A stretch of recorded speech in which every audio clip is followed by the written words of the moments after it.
Forge fans, it's the Forge Audio Network. I'm Anthony Urcioli, and I am at Tim Hortons Field. It's the conclusion of Forge's season opener 2-2, the final against Cavalry FC. This match had it all. A lot of cards, a lot of goals, a lot of chances, and a lot of hostility, which is something we've grown accustomed to when these two teams play. Now, before we get into the goals and everything, and I want to point this out, and I spoke to Noah Jensen. You'll hear that a little bit later, and he addressed this as well.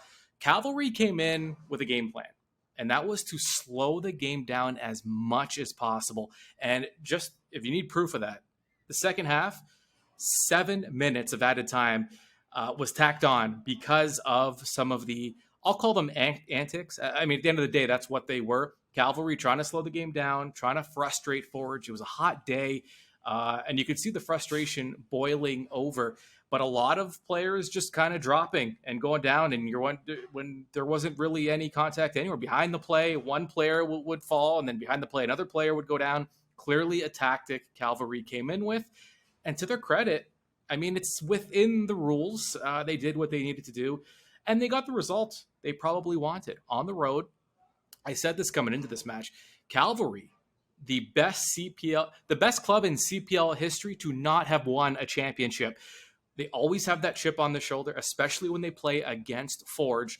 And so to get a 2-2 result, probably happy with that. Forge wanted all three, of course, especially going into a midweek match for the Canadian Championship. But it is what it is.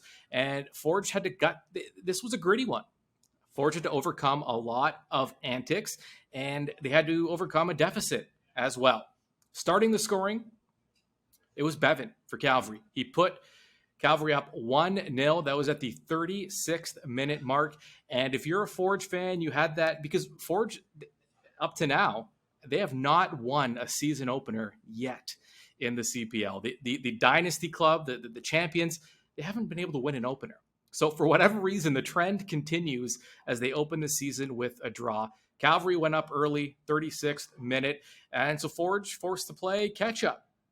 Jordan Hamilton getting the start. Now, there were some questions. Who was going to start in that striker position for Forge FC? Because there are options. You have Pacias, you have Hamilton, you have Campbell.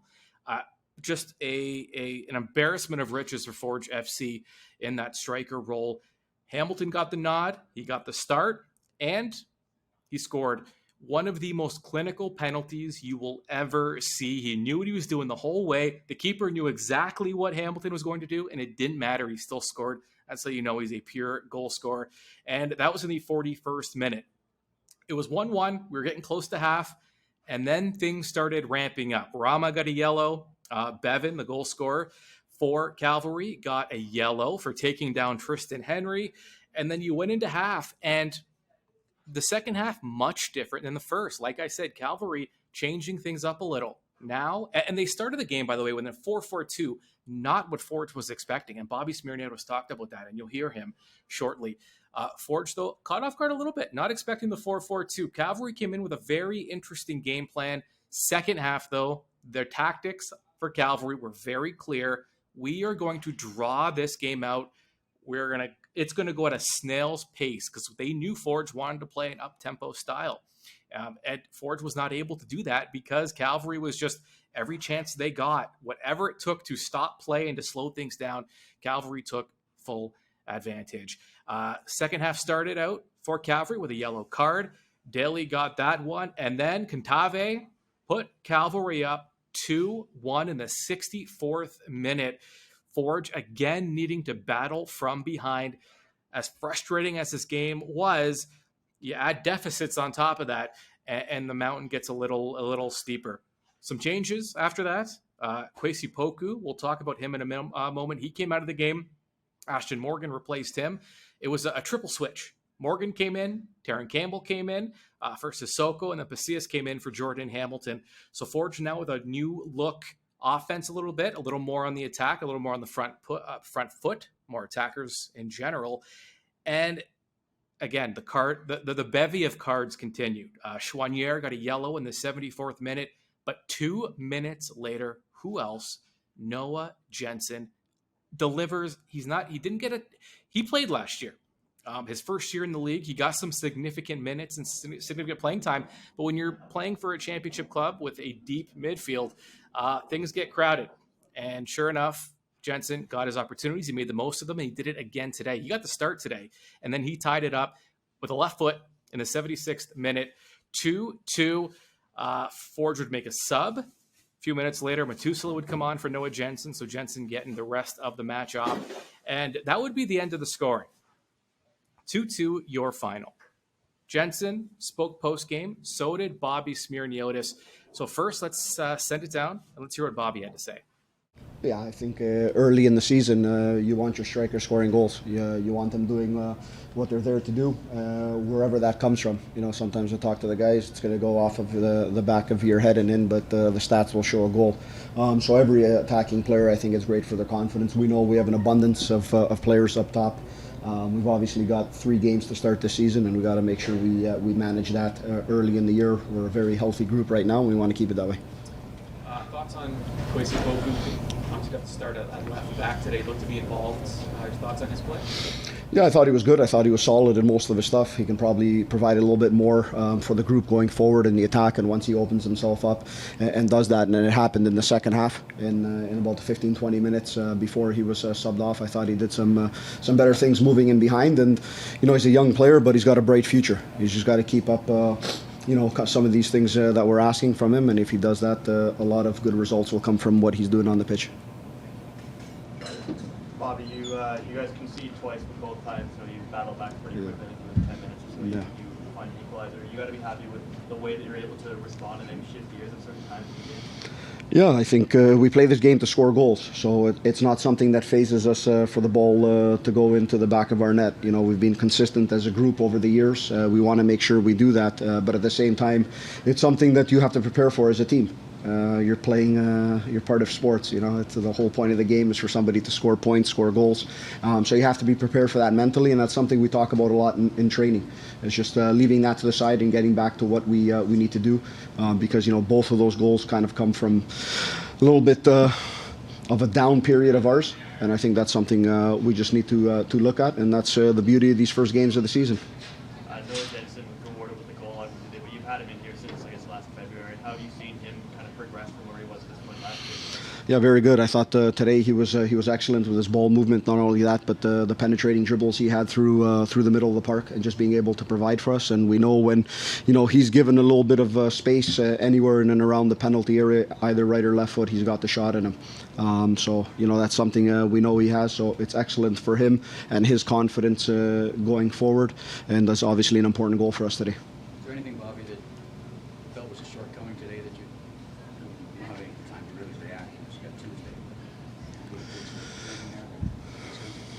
No, not really. I just thought maybe, you know, you can have a little bit more energy. But as I told the guys downstairs, we're keeping up this tradition of never winning on opening day.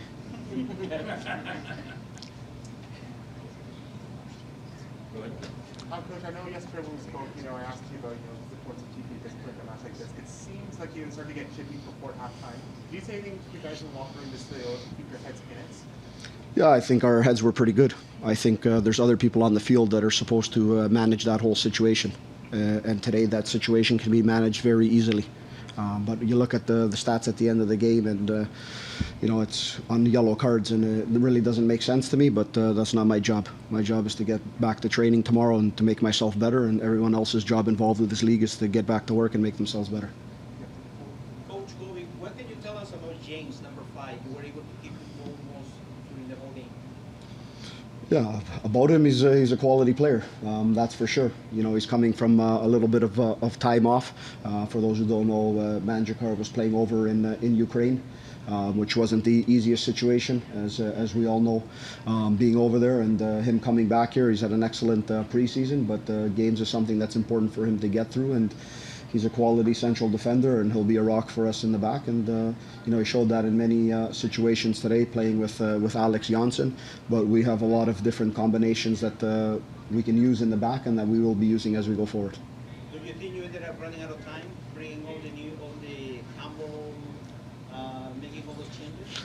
It depends. If Campbell scores on that one breakaway, then we'd say less time. So, you can talk about all the situations you want in the world, but there's 90 to 97 minutes that there were today, and that's the end of the game. It's done. We move on to Tuesday.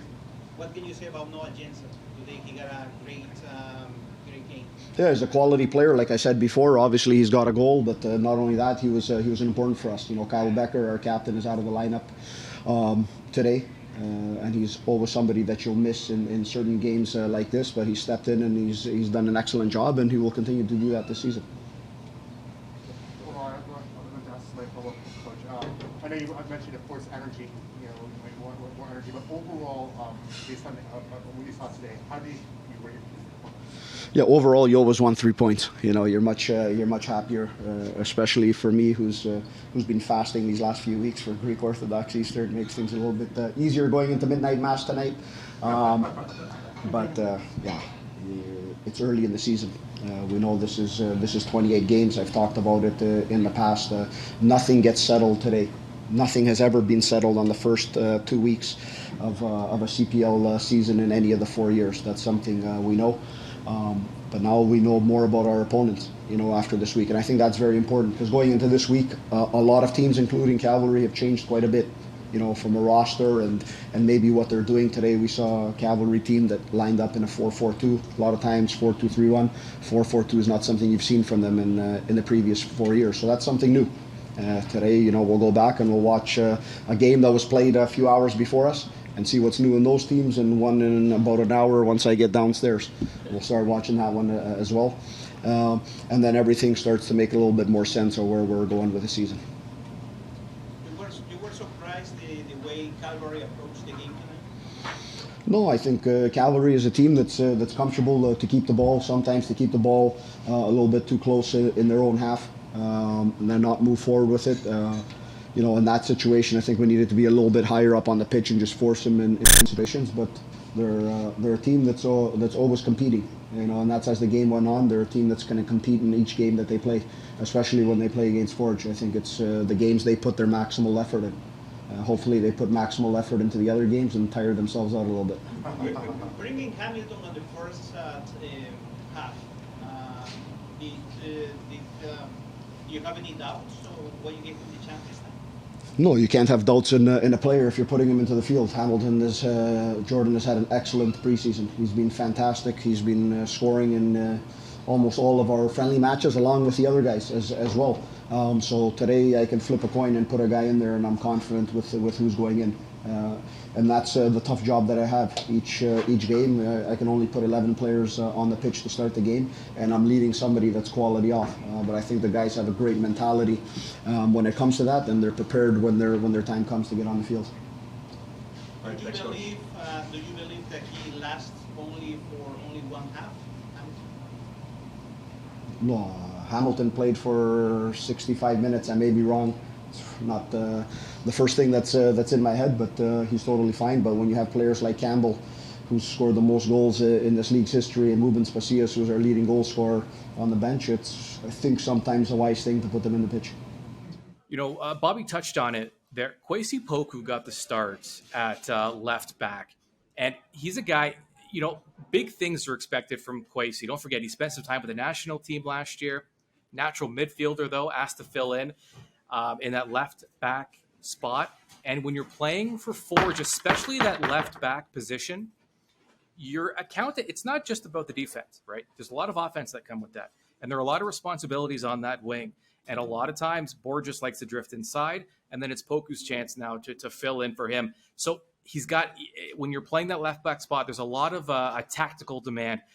For a young player, that's not always easy. Poku was all over the field, one of the more noticeable players for Forge, which is a great sign. In the first match of the season, they're expecting big things from him, and he's showing that he can handle that kind of pressure. Also, Bobby touched on James coming in. Now, as a defender, Daniel Crutzen did amazing things with Forge. He moved on. Sad to see him go. Favorite teammate. Now, James comes in, and he really did just pick up where Crutzen left off. A lot of people didn't know what to expect. James, a guy with some national team pedigree, spent his most recent years playing in the Ukraine. So we haven't seen a ton of him. But he came as advertised. Very active on the ball. When Forge wants to play out the back, James is a guy that can play that way. He's very aggressive, likes to play on the front foot. He's exactly what Forge needs. Impressive debut from him as well. All right, the goal scorer, the kind of, maybe not the hero in the sense that it was a game winner, but in the sense that he salvaged a point for Forge FC. Noah Jensen, another guy similar to Poku, right? He played his first year in the league last year, a guy that's been a captain everywhere he's played. He plays in big moments. He's got that leadership composure to him. He gets it, mature beyond his years. He's just that kind of guy, and he delivered, and he scored the tying goal for Forge FC and salvaged the draw for the Hammers. Here's Noah post-match. No, it's just the temperature out there, not clearly, but the Cavalry and the way things kind of went in the second half, some of the, looked like they were trying to maybe slow the game down, let's put it that way. Yeah. How does that just affect the way you guys approach the game? I mean, honestly, it's kind of what we expected. You know, it's always going to be a tight game when we play them, and opening game of the season, the tension's always going to be high. And yeah, there were points in the game where we were bossing it and they tactically slowed the game down, which was smart from them. But yeah, I just think it's what you kind of expect in an opening match, especially when Forge is playing against Cavalry. Just talk about your goal, just what you saw, the build-up, the result. Yeah, I mean, we needed a goal, so I was lucky that the ball kind of just fell to me on my left foot. It was a good movement from Ali to get to the end line and put a ball in, and yeah, I was lucky enough for the ball to fall to me, and then it was great to see it hit the back of the net. Noah, you're second year here, second year as a pro. Just where's your kind of mindset and confidence at coming into the season, even getting that start in the first game? Yeah, I think last year it was more about learning for me. I was kind of finding my footing as a pro and just taking as much information on board that I could. But yeah, this is a year for me to prove myself, and got off on the right foot today, and I hope to keep building on that going forward. Noah, congrats on the goal. I know Thank you. You're a lot of going forward. When you play, you've seen the score. Take us back that moment. When I get the ball in the box, I think it was 20 years across today. You fucked it up. Yeah. Did you have a plan to hit on your left foot when you saw it? I mean, I was lucky enough to kind of see the ball sit still in the air for a little bit, and it gave me enough time to adjust my feet and just kind of, I don't want to say throw my foot at it because it was a little more controlled than that, but I made good connection enough to send the ball away from Carducci, and that's all I needed to get the goal. So. And overall on playing the game today, how do you guys feel you guys played on course? In the day outside, how do you feel about the performance? Yeah, I think we showed a lot of good character fighting back into the game twice. Obviously, it's the first game of the season. We can't expect to be at our best right now, but there's a lot of positives for us to take from this game. But there's also a lot of stuff we can look back on and say, yeah, we can get better at that going forward. And that's the importance of the first match for us. You know, we played a good opponent today. We kind of got our foot going in the CPL, and we hope to get better every single day and towards the next game as well. Noah, do you believe that having Hamilton in front of you, it makes you play different? Yeah, I mean, the support today was unreal. I think we were all kind of in awe when we walked out for the national anthem, and we love the support of the city. We love seeing the banner put up for our championships, and having that kind of support behind you makes you play at another level. And I think that's kind of how you saw us fight back into the game today. You know, the crowd was behind us the whole time, and we were able to find a way back into the game twice. So. We saw the team playing way different, like you making quick passes. When Campbell came, we saw the team kind of slow down, being more wise. Do you believe that that's one of the reasons why you guys maybe tied? Well, I think at the end in those games you kind of have to make a decision. You know, you want to push for 3 points and have the ball go in the back of your net, or do you want to be more calculated in your approach? And I think that's kind of what we were towards the end. We had a chance to win it. Unfortunately, it didn't go in the back of the net. But yeah, it was just more of trying to balance the pros and cons of, the personnel in the field at the time. Go to Brandon for the last question.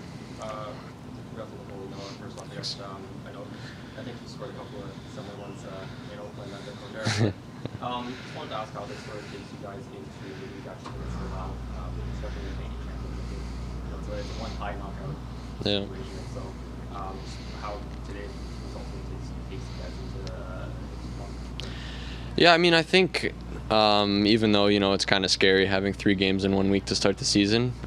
It kind of helps you have a short memory, like today is what it is, and all we can do is look past this and look forward to Tuesday because it's a do or die cup match, something that we're all geared up to play in and we are all looking forward to.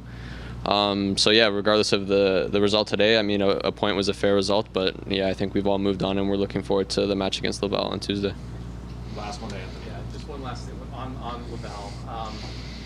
It's harder to get paid on clubs like that and maybe prepare. Mm-hmm. How do you approach it when there isn't a ton of scouting to be done to a team like Laval?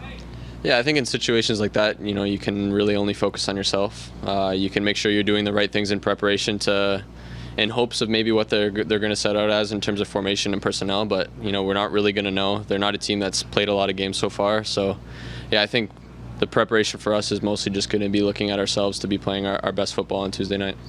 All right, so as Noah said, not a ton of time to dwell on this one because Tuesday they get right back at it here at Tim Hortons Field against Laval in Canadian Championship action, and it's win or go home. So we can talk about the fact that Laval isn't a pro team in a sense, and that things might be easy for Forge, but midweek match after a Cavalry match, not a lot of tape for Forge to look back on.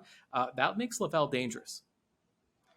You can watch that game, by the way, for yourself live at Tim Hortons Field, forgefc.ca/tickets.